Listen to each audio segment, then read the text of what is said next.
On a quiet morning in March 2018, a chilling discovery was made at the base of a cliff in Mendocino County, California.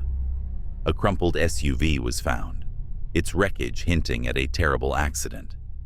Scattered nearby were bodies that painted a grim picture. But as investigators delved deeper, it became clear this wasn't an ordinary crash. Beneath the surface lay a haunting story of hidden abuse, systemic failure, and a desperate act that shocked the nation.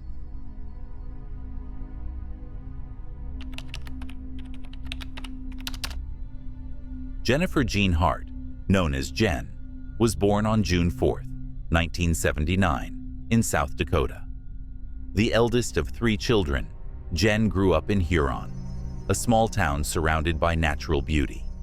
She loved sports, choosing baseball over softball, defying traditional gender norms. Jen also had a talent for music, often playing the trumpet during church services. But her seemingly peaceful childhood was interrupted at age 12 when her parents divorced, leaving Jen to navigate the complexities of a fractured family. After the divorce, Jen and her siblings lived with their mother while maintaining regular contact with their father, Douglas. Though Jen had a closer bond with her father, she struggled with rebellious behavior in her teenage years. At 14, she moved in with Douglas, but the arrangement didn't last. Her behavior became difficult to manage, leading her father to send her back to live with her mother.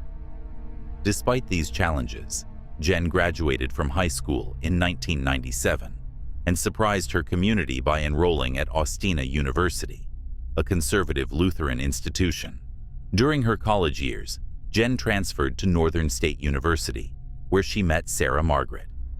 Sarah, born in North Dakota in 1979, shared a similar background as the eldest of 4 children. The 2 women connected instantly, and their bond quickly deepened. By the time they were living together on campus, it was clear their relationship was more than a friendship. This connection would set the stage for the lives they built and ultimately destroyed together. Jen and Sarah's early life together began with promise. After Sarah graduated in 2002, they moved to Minnesota, purchasing a house and starting careers at a local mall. Their relationship became public, though it wasn't without challenges. Some friends distanced themselves, but the couple remained committed. In 2005, Sarah legally took Jen's last name, becoming Sarah Hart. Their next decision, to foster and adopt children, would define their lives and lead to a series of tragic events. Between 2006 and 2008, Jen and Sarah adopted 6 African-American children from Texas: Marcus, Hannah, Abigail, Devonte, Jeremiah, and Sierra. The siblings, ranging in age from 2 to 8, were brought into the Hart's home under the guise of love and stability. Jen took on the role of a stay-at-home mom, meticulously documenting their lives on social media. Photos of matching outfits, family celebrations, and the children's accomplishments painted a picture of a perfect, progressive household. But behind the scenes, cracks in their facade were beginning to show. Jen's social media posts presented an image of unity and happiness. She shared moments of the children's achievements, cultural activities, and playful adventures. The family became known for their coordinated appearances and signs, promoting love and acceptance. However, this carefully curated image concealed a much darker reality.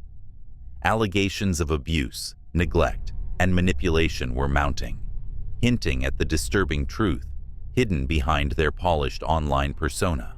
In 2008, the first serious allegations emerged. A police report documented claims from one of the daughters that Sarah had struck her with a belt.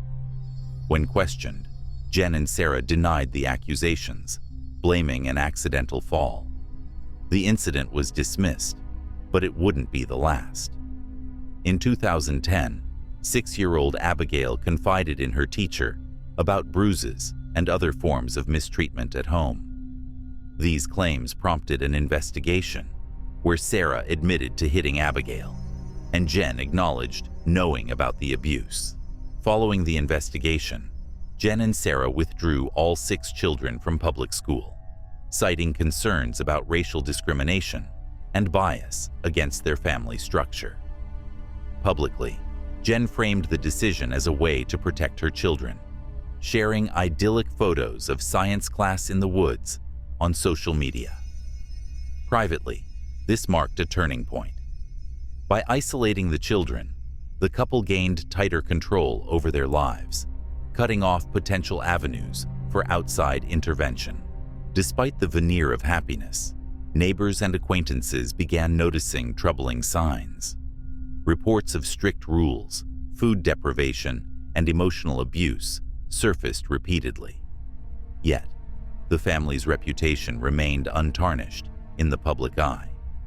In 2014, a photograph of Devontae at a protest hugging a police officer went viral, symbolizing hope and unity. The image further solidified the Hart's image as a loving, socially conscious family, masking the escalating dysfunction within their home. In the years following Devontae's viral photograph, the cracks in the Hart family's carefully crafted image became harder to ignore. Reports from neighbors described the children as reserved, fearful, and malnourished. One neighbor recounted how 12-year-old Hannah had fled to their house in the middle of the night, begging for help and claiming she was being mistreated. Yet, despite these alarming incidents, authorities were unable to intervene effectively, often citing a lack of concrete evidence. The Hart family had moved frequently, crossing state lines several times. Each move seemed to follow new allegations of abuse. From Minnesota to Oregon to Washington, the pattern remained the same. Reports from teachers, neighbors, and even the children themselves, followed by investigations that never resulted in meaningful action. By the time the family settled in Washington in 2017, a troubling history of neglect and abuse had been documented in multiple states, yet no intervention succeeded in protecting the children. In their Washington neighborhood, Jen and Sarah's behavior continued to raise red flags. A neighbor recalled Devontae frequently coming to their home, begging for food and confiding that his mothers withheld meals as punishment. Another disturbing incident involved one of the daughters, bruised and desperate, seeking refuge with the same neighbors. Despite these pleas for help, the children were repeatedly returned to the Hart home as authorities struggled to substantiate claims of abuse. In March 2018, Washington's Department of Social and Health Services launched an investigation into the Hart family after receiving multiple reports of neglect. Social workers attempted to contact the family 3 times, but were met with silence. Meanwhile, neighbors grew increasingly concerned about the children's welfare, describing them as underweight and anxious. Unfortunately, by the time authorities escalated their efforts, the Harts had already fled. On March 24, 2018, Jen and Sarah packed their 6 children into their SUV and began a road trip that would end in tragedy. Surveillance footage from a grocery store showed Jen purchasing food, but investigators later discovered that the family had left their home with barely any belongings. Over the next 2 days, they traveled south, ultimately reaching the cliffs of Mendocino County, California. This seemingly routine road trip would become one of the most chilling cases of familial homicide in recent history. On March 26, 2018, the family's SUV was found at the bottom of a cliff. Investigators determined that Jen had intentionally driven off the edge at full speed, sending the vehicle and its passengers to a catastrophic end. Jen and Sarah were found inside the car, along with 3 of their children. The bodies of the other 3 were discovered in the days and weeks that followed, except for Devontae, whose remains were never recovered. Investigators ruled the children's deaths as homicides and the mother's deaths as suicides. A search of the family's home revealed disturbing details. The children's bedrooms were bare, lacking personal belongings or signs of comfort. Toxicology reports showed that Sarah and two of the children had traces of sedatives in their systems, while Jen, the driver, had consumed enough alcohol to impair her judgment. Internet searches on Sarah's phone included chilling phrases like, "How long does it take to die from hypothermia?" and "ways to induce drowsiness."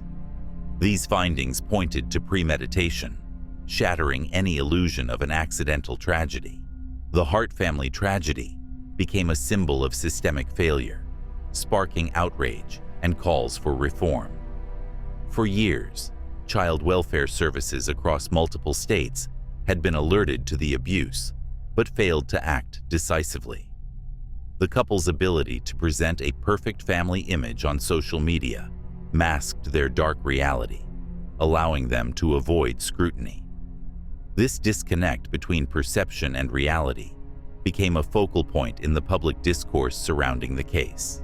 As the investigation concluded, many questioned how 6 vulnerable children could slip through the cracks of a system meant to protect them. Authorities in 5 states had been involved in the children's lives, yet no intervention succeeded in saving them.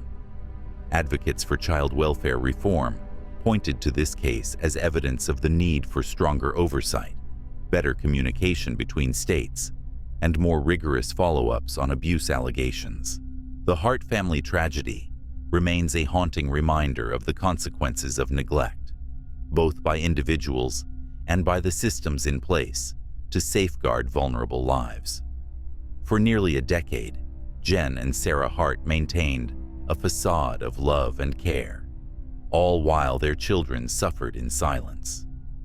Their deaths serve as a painful lesson and a call to action, to ensure that no child endures the same fate, and that every cry for help is met with the urgency it deserves.